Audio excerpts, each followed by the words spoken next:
Thank you so much, Landon. Thank you so much, Mary Lou. Greetings and a very, very warm welcome to our global audience.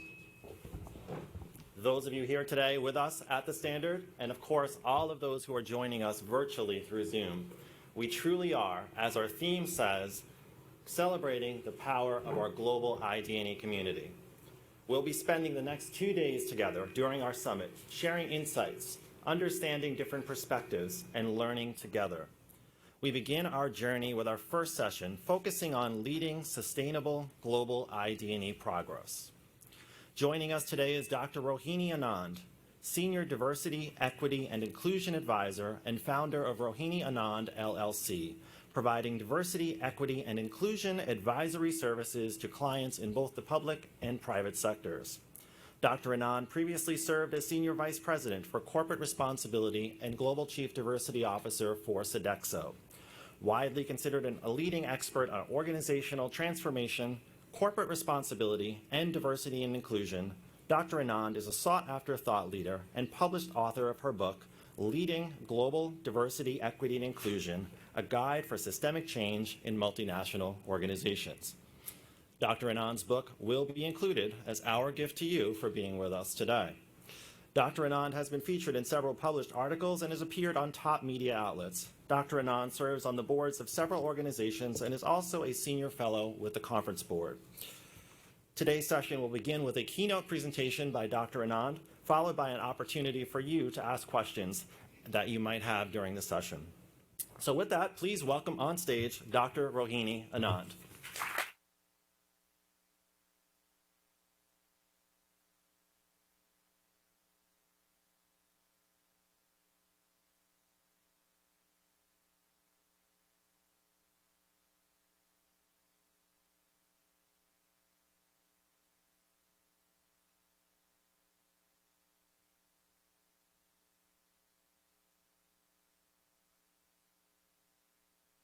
Can you hear me? Yes. Oh, very good. This is wonderful. I think I'm okay, right? I think I'm good. Yeah, there you go. I'm fine. So it's wonderful to be here, to be in New York City. And one of the perks of working at Estee Lauder is to get my makeup done. So thank you. It's just wonderful. It's terrific.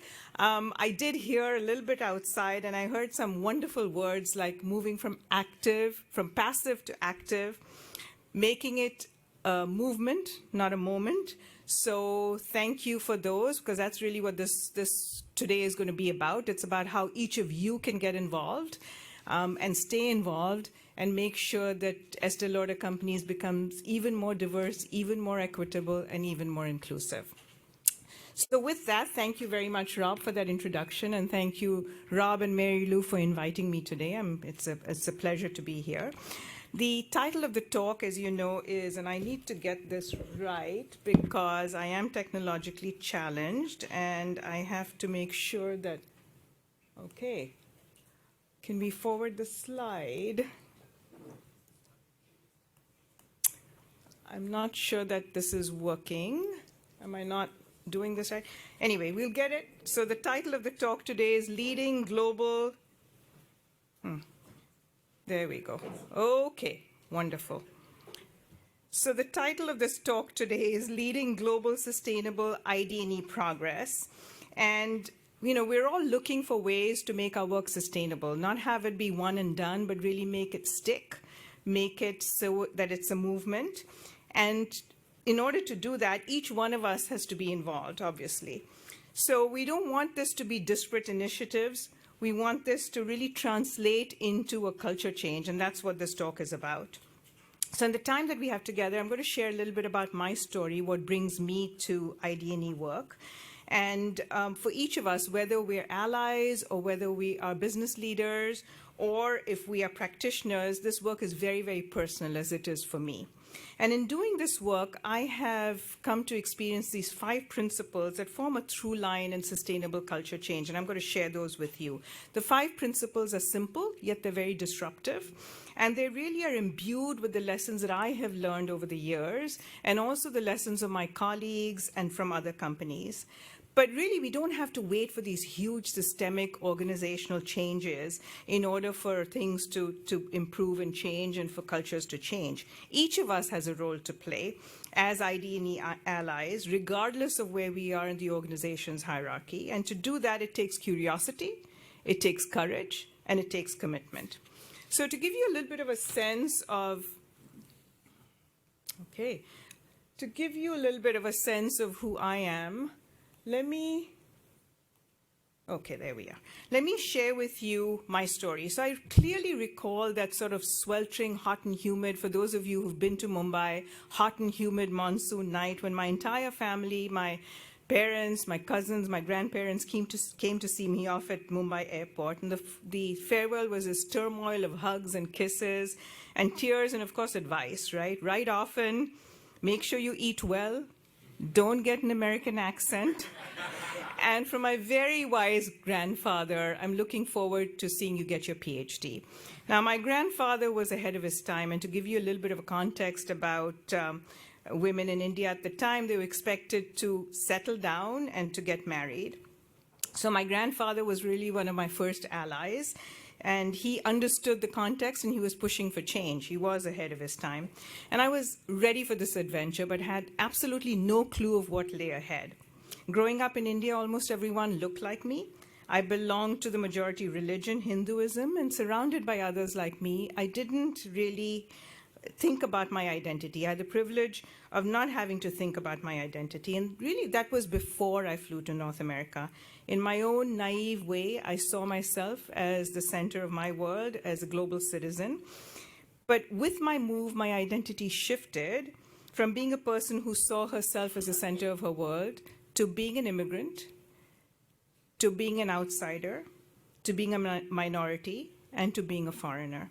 And I was completely unprepared for that. This change to being identified as a minority made me realize the privileges that came with being part of the majority, something that I was part of the majority growing up in India, but I hadn't focused on my privileges in that way or reflected on them. And to be honest, I wasn't able to till I was perceived as a minority and I experienced things differently. So this shift in perspective was a catalyst for me to become an ally to marginalized and underrepresented groups. So ID&E is very, very core to who I am as a person. And this path eventually led me to work to join the senior leadership team of a global French company called Sodexo. It's a food and facilities management company in over 80 countries, 460,000 employees. And I joined Sodexo at a very turbulent time in their history when they were facing a class action discrimination lawsuit filed by the African American managers. The lawsuit predated me. The journey that we charted at Sodexo it was what I call from class action to best in class. And Sodexo became seen as an ID&E thought leader.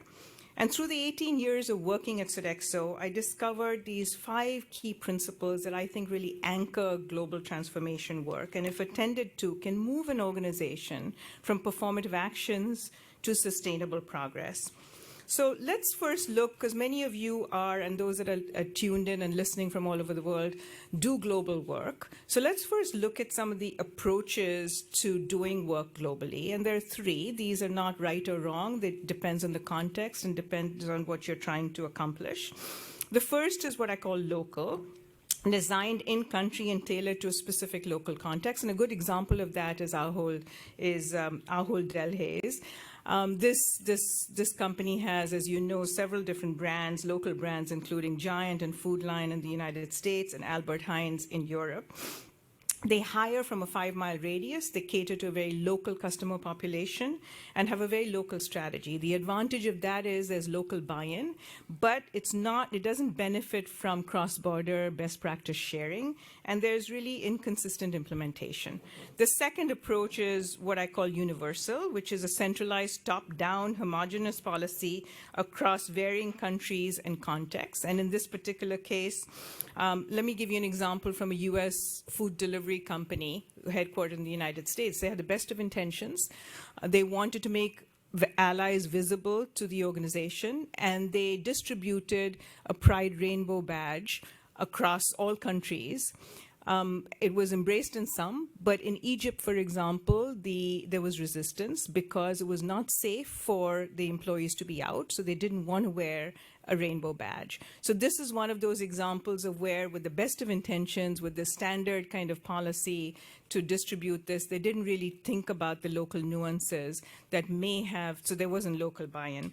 A transversal approach is one that Estee Lauder companies, I think, uses, in which there's a global framework and the flexibility to adapt things locally. So there's sort of global objectives and goals, but how you're going to do it, the implementation piece happens at a local level.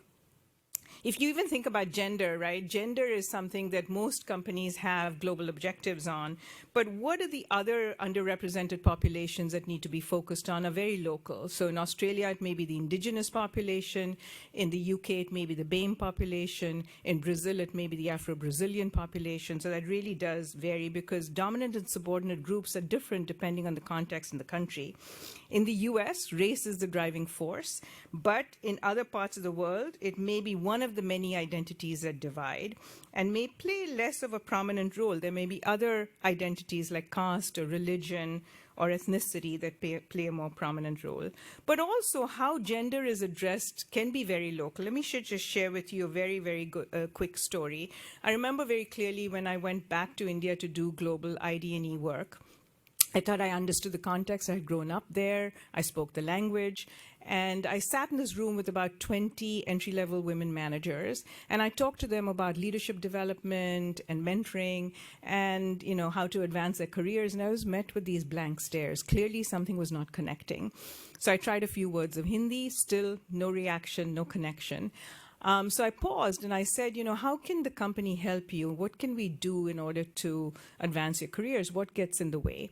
So one of the women gingerly raised her hand and said, Rohini ma'am, we live with our in-laws in joint family situations, and we can't stay late to work on projects. We have to go home because we have to take care of the kids. We have to make the evening meal.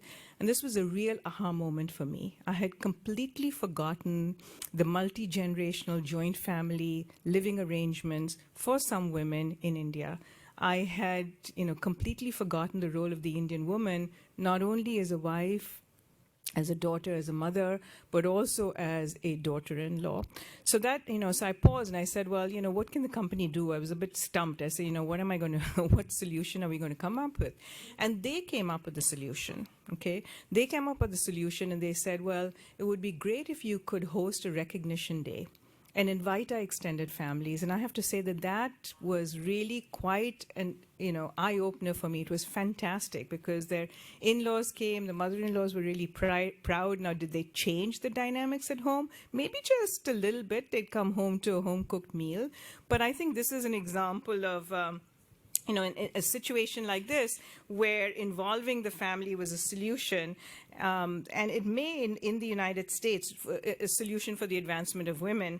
In the West, seeking permission for adult women to work, is unacceptable when viewed through a Western feminist lens. But in this case, it was really part of the local strategy to advance women in the workforce. So I think we need to really make sure that we work within a broader ecosystem and also incorporate local considerations into how work is done in order to meet global objectives. So the first principle is make it local, to localize, to contextualize. And global IDE change really has to be anchored in an understanding of the local context, rooted in the local culture, the history, the laws, the language, and the solutions and the implementation have to take into account that local context.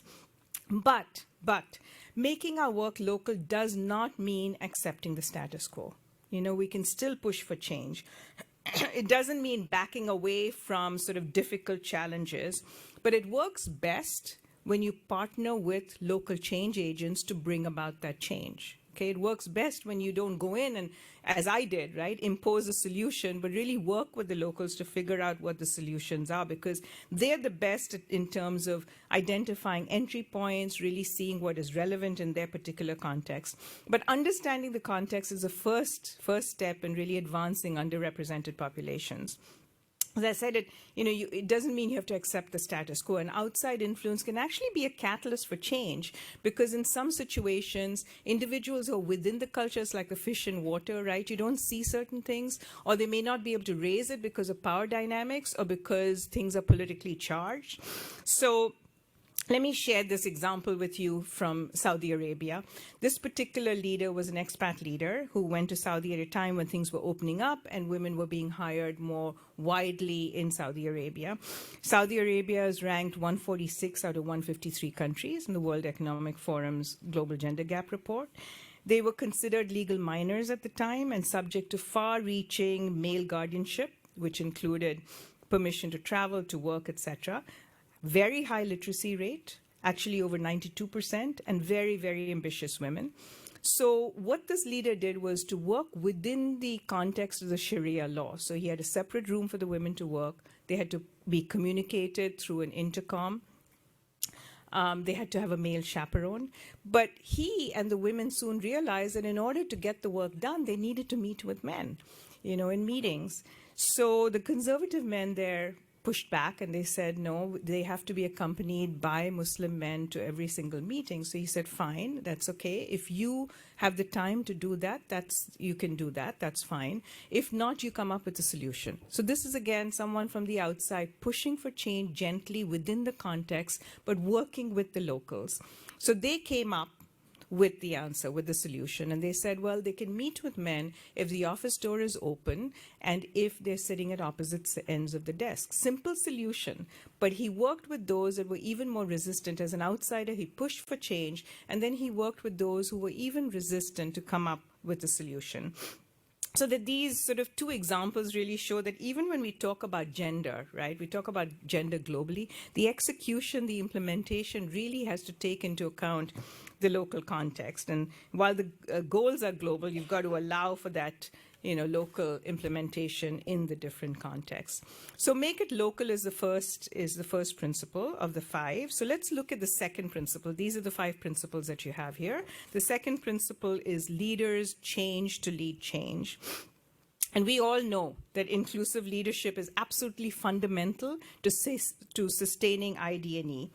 But in order for us to move from what I call performative action to sustainable progress, you really have to have leaders who are not just doing lip service, who are not just saying the right thing because, it's trendy, sort of empty words. But it has to be those that have internalized the benefit of ID&E to themselves and to the organization. And sometimes that takes a disruption of your worldview.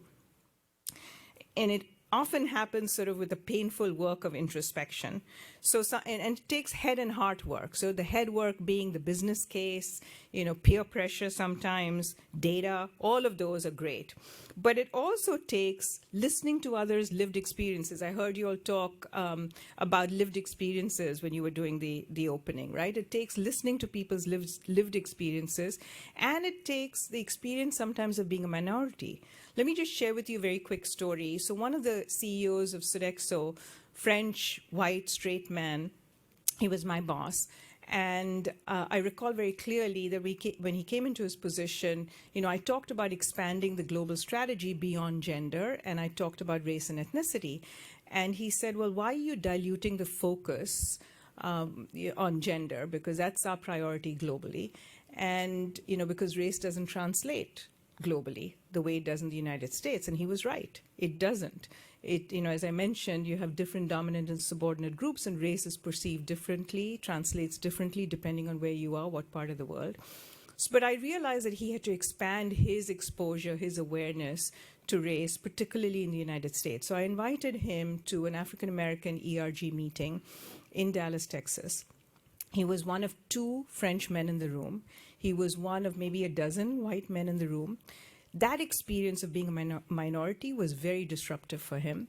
Combined with, he listened to the lived experiences, the stories, the lived experiences of many. He went to one of the breakouts and listened to the lived experiences of Black men in that breakout, individuals, leaders who he knew, so it was very close to home. That combination of listening to the lived experiences and being a minority was very disruptive for him. And after George Floyd was murdered, he went on to send a very heartfelt message to the organization, talking about his own privilege, talking about his own journey, talking about how this was a very disruptive experience for him, something I don't think he would have done had he not had that experience at the time. So, disruption really exposes us to biases and to our own privileges, and it gives us the opportunity to address them. And that takes courage. It takes tremendous courage to do that. So let me just share one more quick example of how courage from all sides transformed leaders into powerful allies and ultimately led to systemic change. So there's this one European leader that I worked with who was, resistant to ID&E. And I was sort of struggling with how to bring him along. So I knew that he wanted to network with other CEOs. He was the CEO in Europe. So I got him involved in a cross-company mentoring program in Europe, and he mentored a woman from a different company. And they built a trusting relationship. She shared with him her own experiences of being marginalized, of being talked over, of being diminished. And finally, she got laid off. So he came to me and he said, if a woman in my team, in my organization had been laid off, I would have said, those are the breaks of the game. But after seeing how she's been treated, I think it's unacceptable that women still go through these experiences today. I don't want that to happen on my clock, in my organization. So he said, one of the things I want to do is to have all 12 of my direct reports. So this is about not just your own disruption, but how you're cascading it, how you're holding your teams accountable. He said, I want everyone on my team, all 12 of my direct reports, to mentor a woman from a different part of the organization, which they did. Of those 12 women that were mentored/sponsored, 9 of them went on to become general managers of countries, to lead large P&L portfolios. It's not that they weren't, qualified before, they were, but they were made visible to the organization by these leaders. And one of those individuals who mentored, one of these women, so one of the mentors came to me and he said, I mentored a woman who managed a high security facility. And he said that, if you had said to me, choose between a man and a woman for a high security facility, I would have chosen the man hands down, because you need an assertive, aggressive leadership style. But after mentoring her, she has a very low key, but very effective leadership style. And I will never let that unconscious bias come into my talent decision.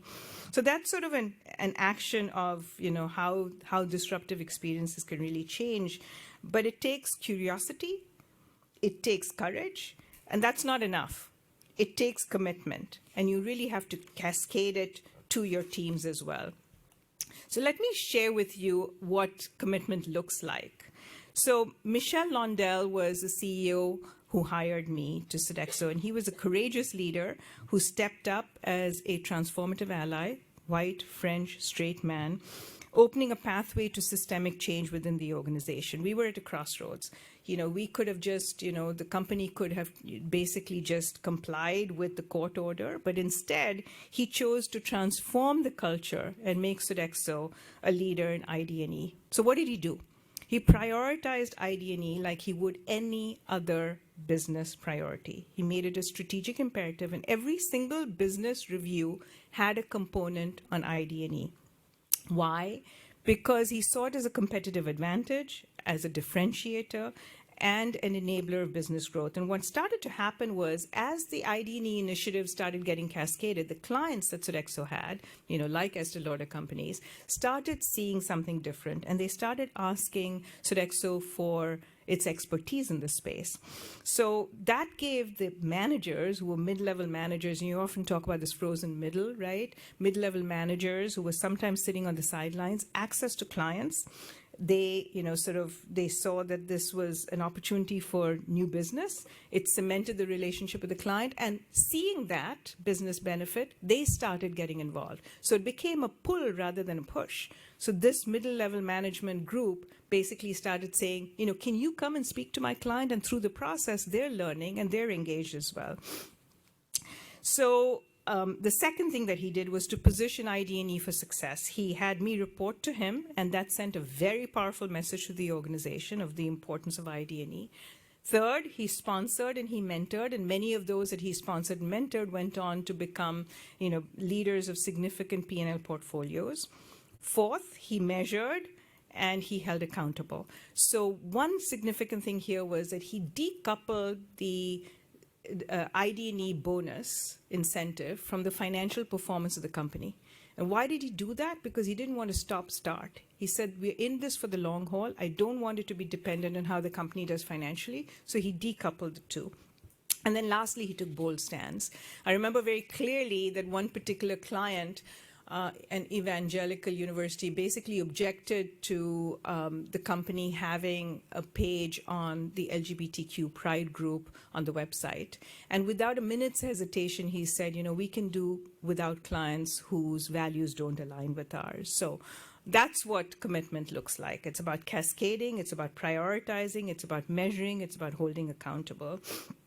And it takes leaders who are curious, who are courageous, and who are committed to take that organization from those performative actions to sustainable progress. So the third principle, this was good, ID&E was good for Sodexo's business. And the third principle is, and it's good business too. So I'm going to share what I saw from your website, the example from Estee Lauder companies. Without a compelling reason for change, 70% of change efforts will fail. And if ID&E is a reaction to what's happening outside, it's not going to be sustained. But, it can't be siloed, it can't be bolted on. It really has to be congruent with the organization's purpose, the business, the mission of the organization. And I think for you all, the connection between ID&E and the business is very, very clear. It's great. So your statement reads, to be the leading global prestige beauty company built on the values of ID&E, creating a culture of belonging for our employees and consumers globally. So the reasons for ID&E are very clear, to be culturally relevant, to meet the consumer beauty needs and desires. And this includes innovative products as well as the customer experience. It includes messaging, highlighting what's important to diverse customers. So consumers, whether it's dark circles under your eyes like I have, you highlight whatever those aspects are, hyperpigmentation. And to do that, you need diverse talent that understands the customer needs, right? So you're investing in diverse talent, you're bringing it into the organization, you're developing it. I heard about a lot of the development initiatives that you have going on. And you're focusing, for instance, on your Black talent, both in front of the camera as well as behind the camera creative teams. So you're really addressing the need for diverse talent in all the functions. And also, you're committed to social justice in the community, which is tremendous, right? You address the community because what happens in the community impacts your consumers and impacts your employees. So your commitment to breast cancer, your education for girls, the With Her Fund that addresses gender-based violence, because 1 in 3 women is impacted by gender-based violence. Very, very, very impressive. And the impact is clear. You can see the impact. The engagement of your employees have gone up. You have strong representation of women, 57% women in VP and above, 81% of the global workforce, reflecting your employee population. I'm not saying that the work is done. You have a lot more to do. You have to focus on women and minorities in terms of representation and leadership as well as retention, but you're headed in the right direction, clearly. So let me give you another example of this principle. Which is principle 3, and it's good business too. And this example comes from EY, again in the Middle East. So in the Middle East, there was a skill talent gap, and companies were hiring expensive expats. There was also underemployment of youth, and the government was pressuring companies to hire local youth. So EY saw this population, untapped youth population, as an opportunity. What happened, though, was that the youth preferred public sector jobs. They preferred those jobs because they had better pay, better benefits, and the prestige was higher. Also, job security. So what EY did was they kind of positioned themselves as a training ground, and they provided an exposure to the public sector jobs. And also, families were invited into EY to see what the workplace looked like. So the result was a knowledgeable workforce that exceeded government quotas and avoided penalties.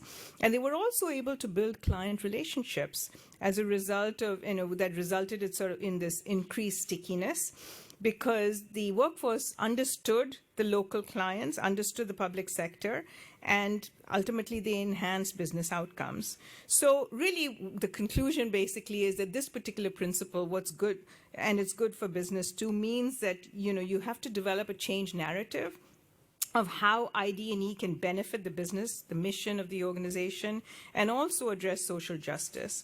And when it's embedded in the core business, it's likely to be sustained. If it's a reaction to events or check the box activity, it's easy to dismiss. It's performative. And also when employees see the impact on the business, the example I gave you from Sodexo and the middle managers, when they see that it's going to benefit them, because oftentimes you hear sometimes from white male managers, what's in it for me? What's in it for me is it's going to benefit your business. That's what's in it for me. And when you see that, not apart from, of course, making you a better person, wanting to sort of change the culture and really live by the values.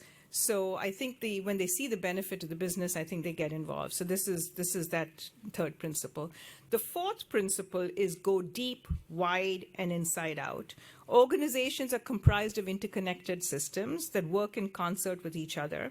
And ID&E needs to be infused into all the processes, the policies, the structures. You have to take a systems approach. It's not an initiative.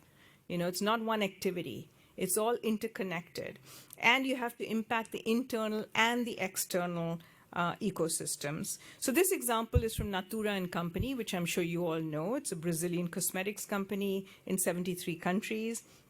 They launched something called Coragen. I think this is a terrific example.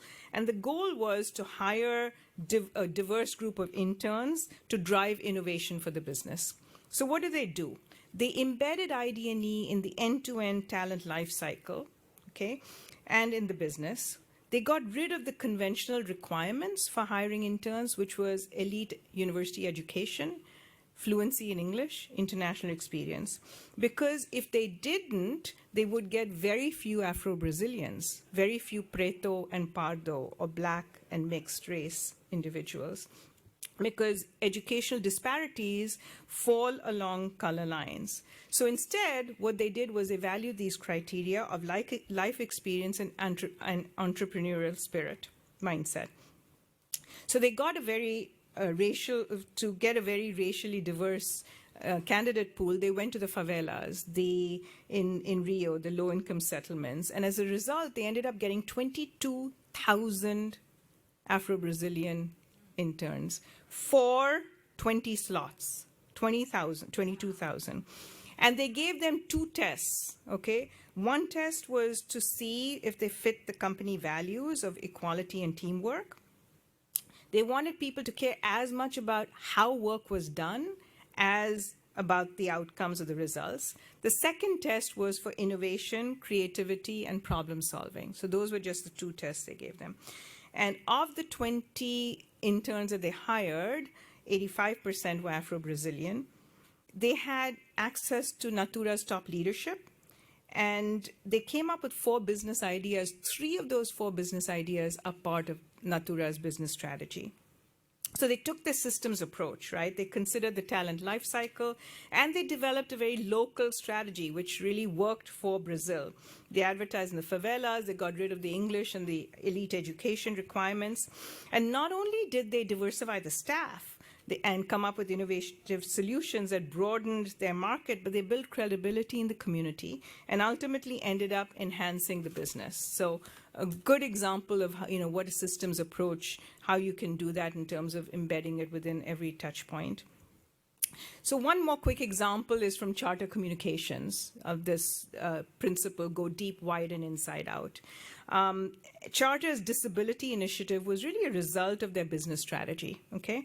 They saw an opportunity to make their products accessible to people with disabilities, and they call this Born Accessible. I love that. So they focused first on their assistive technology products that allow sort of visually disabled consumers to navigate using text-to-speech, to read the guide, to show titles, etc. And then they realized that, for access, the products had to embed accessibility at the onset of product design, not as an afterthought. So what they did was, in their design centers in Colorado, they actually have 20 people with disabilities sitting side by side, and I saw this, it's amazing, sitting side by side with the developers and the designers and the testers to develop the products at the onset, not, you develop and then let's say, think about how to make it accessible. And then as they progressed, they realized it was really not enough to just have accessible products. They really needed to embed it within all their systems to impact all of the customer touch points. So, so for example, if you have an accessible product, but you have a technician going to someone's home and they leave a bag of tools on the floor and the person is blind and trips over it, I mean, the accessible products really are meaningless to this individual who's had this very negative customer experience, right? Or you have a call center, someone at the call center telling someone who's blind to press a particular button on the remote. What good does an accessible product do when the customer experience is not positive? So they really had to reimagine all of the processes for that positive customer experience. And they did this through training and really developing a new mindset. So the outcomes were tremendous. They exceeded compliance standards that were required, but they also reached 6.7 million households of people with disabilities because the word got out and they were able to expand the business. Now, I know that, Estée Lauder Companies is working on many of these innovations for customers with disabilities. Mary Lou had mentioned to me the voice-enabled makeup for visually impaired, as well as some other work that you're doing for the hearing impaired in terms of communicating with the beauty department.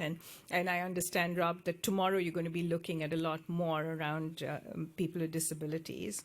So go deep, wide, and inside out, that fourth principle is really about embedding ID&E in all of the systems and processes internally and externally. So it can't be separate, apart, one more thing. It has to be part of good leadership. It has to be part of good inclusive leadership, and it has to be part of how work is done. And that will then, it's more likely to be sustained, okay? The last principle that I'm going to talk about is what I call know what matters and count it. So, pretty obvious. For sustainable change, we really have to measure the impact of what we're doing and we have to treat ID&E as we would any other business priority, right? So setting goals, establishing behaviors, measuring progress, fostering accountability. We've all heard that old adage, what gets measured gets done. And ID&E is no different. It has to be measured just like any other business priority is measured. The measures have to include both what I call lead and lag indicators. So the lag indicators are your representation. Sometimes we focus just on that. Those are the lag indicators, but the lead indicators are those things that help to get to those lag indicators, those outcomes. They're the leadership behaviors, the leadership actions, things that all of you can do in order to impact those outcomes. And you have at Estée Lauder Companies very clear aspirational goals. You can see those up on that slide, very, very clear. And you're close to getting there, almost there. But it takes focus and it takes intentionality. You also have accountability built into your performance plans, which include both the lead indicators of the competencies of your inclusive leaders and the lag indicators of representation. But it's not just enough to set goals. You have to figure out a plan of action to get there, and that takes involvement from every one of you. It can't be done from the top. It takes every single person doing the heavy lifting to help you to get there. And when we start talking about systems change, right, sustainable systems change, it's easy to forget that every one of us has the power as individuals, no matter where in the organization's hierarchy we find ourselves. Because change happens at the intersection of people and processes. People and processes, right? So this means that each and every one of us can work to achieve Estée Lauder's goals and not wait for organizational systemic changes, process changes. Those will happen, but we each have a role to play. So each of us needs to step into that power as individuals. And it takes, as I mentioned, curiosity to be open to learning, to constantly being assessing our strengths and our limitations. It takes awareness. It takes courage to be brave enough to seek out experiences that might challenge us, that might disrupt our entrenched worldview. But we have to be willing to be vulnerable and to be honest about where we've come from and where we're headed. We have to be willing to engage in courageous conversations. And it takes commitment to hold ourselves and our teams accountable, to eliminate bias from the talent processes, our own biases, and to embed ID&E in our systems. We have to take action, and we have to cascade it in our teams. So ID&E may seem like nice, soft words, but honestly, the journey there is tough, as we know. And every single person that embarks on this journey is changed somehow. So if you're not changing, if you're not growing, if you're not seeing things differently in new ways, then you're not on this journey. Because ID&E is profoundly personal, it's profoundly structural, and it's profoundly disruptive. And to get there, we need to know ourselves, we need to listen, to engage, and be willing to talk to each other, be willing to step out with humility, with conviction, into a realm that often has more questions than answers. It feels overwhelming, I know. And it's good to be humble in the face of this journey. But each and every one of us has the power. Each of us has the power to influence our corner of the world. That's all that we can do. So my questions of you are, what is your power? How are you going to use it? Where are you on this journey? And more importantly, where are you headed? So let me close with a quote from the anthropologist Margaret Mead. She said, "Never doubt that a small group of thoughtful, committed citizens can change the world. Indeed, it is the only thing that ever has." And you are that small group of thoughtful, committed leaders who can make not only the Estee Lauder companies an even better place, a leader in ID&E, a magnet for talent to join and stay, for diverse talent to join and stay, but you can also positively impact your communities. So thank you, and I hope that you have some good questions for us. Thank you.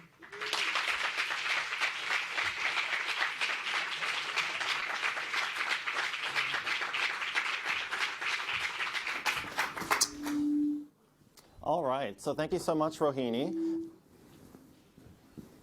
So we have, yeah, let's. Where would you like me to sit? That's right here. Good. Yeah. It's like we have your book here as well, and everybody here will get a copy of the book as well, so you will have it as well. So we have about a few minutes, so we'll kind of open up to the room first off. If there are any questions that anybody has in the room, please raise your hand. We'll have somebody come over and bring a microphone over to you as well. Friends who are joining us virtually as well, please use the Q&A option, and we're happy to take your questions as well that way too. Do we have any initial questions that anybody would like to ask? Yes. Oh, I guess use that microphone, yeah.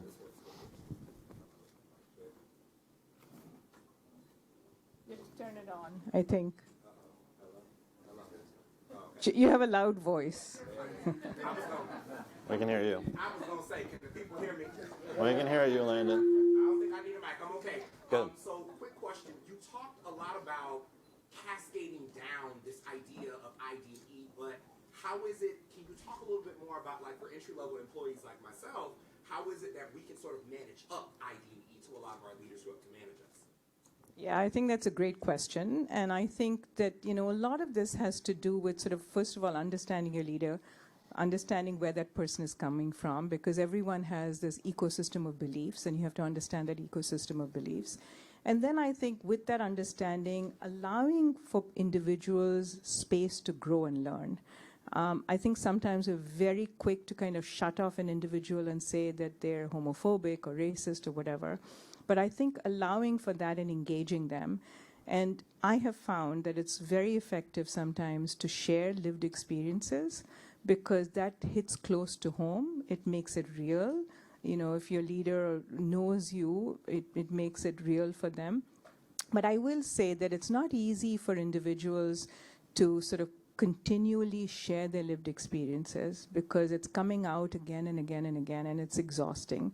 So I do think the leaders have to take responsibility for their own learning, but I would say engaging in dialogue, having those conversations, those courageous conversations, sharing your lived experiences. And the example I shared, putting a leader in sort of this space where that individual is a minority, can be very disruptive. So I think it depends on the leader and how you can approach them, but there are many strategies that you can use. For some, it's just simply give me the data, give me the facts, tell me how it's going to impact my business, and I'm done. For others, it could be something that is more sort of personal or tugs at the heart. Does that help? All right, wonderful, and that's a great question. So I know we're getting really short on time. If there are other questions, we're going to ask you to note them for us, and we will promise to get back to you with any answers, those joining us virtually as well, too. And I'm sad to bring our session to a close, because I certainly have learned a lot as well, too. But before we leave, I really want to leave you with a quote from Dr. Anand's book, too. This is an inflection point. The next DEI chapter is yet to be written by leaders like you. It's a moment, an opening of timely opportunity. So my friends, I ask you and I invite you, over our next 2 days together, think about how you are going to seize that opportunity and what story that you would like to write. A special thank you to you, Dr. Anand. It has been a pleasure. It's always great to learn from you and to really have you here with us as well. Thank you so much for sharing all of your insights. And thank you so much to all of you as well, too. And I'm going to now pass it back to Mary Lou.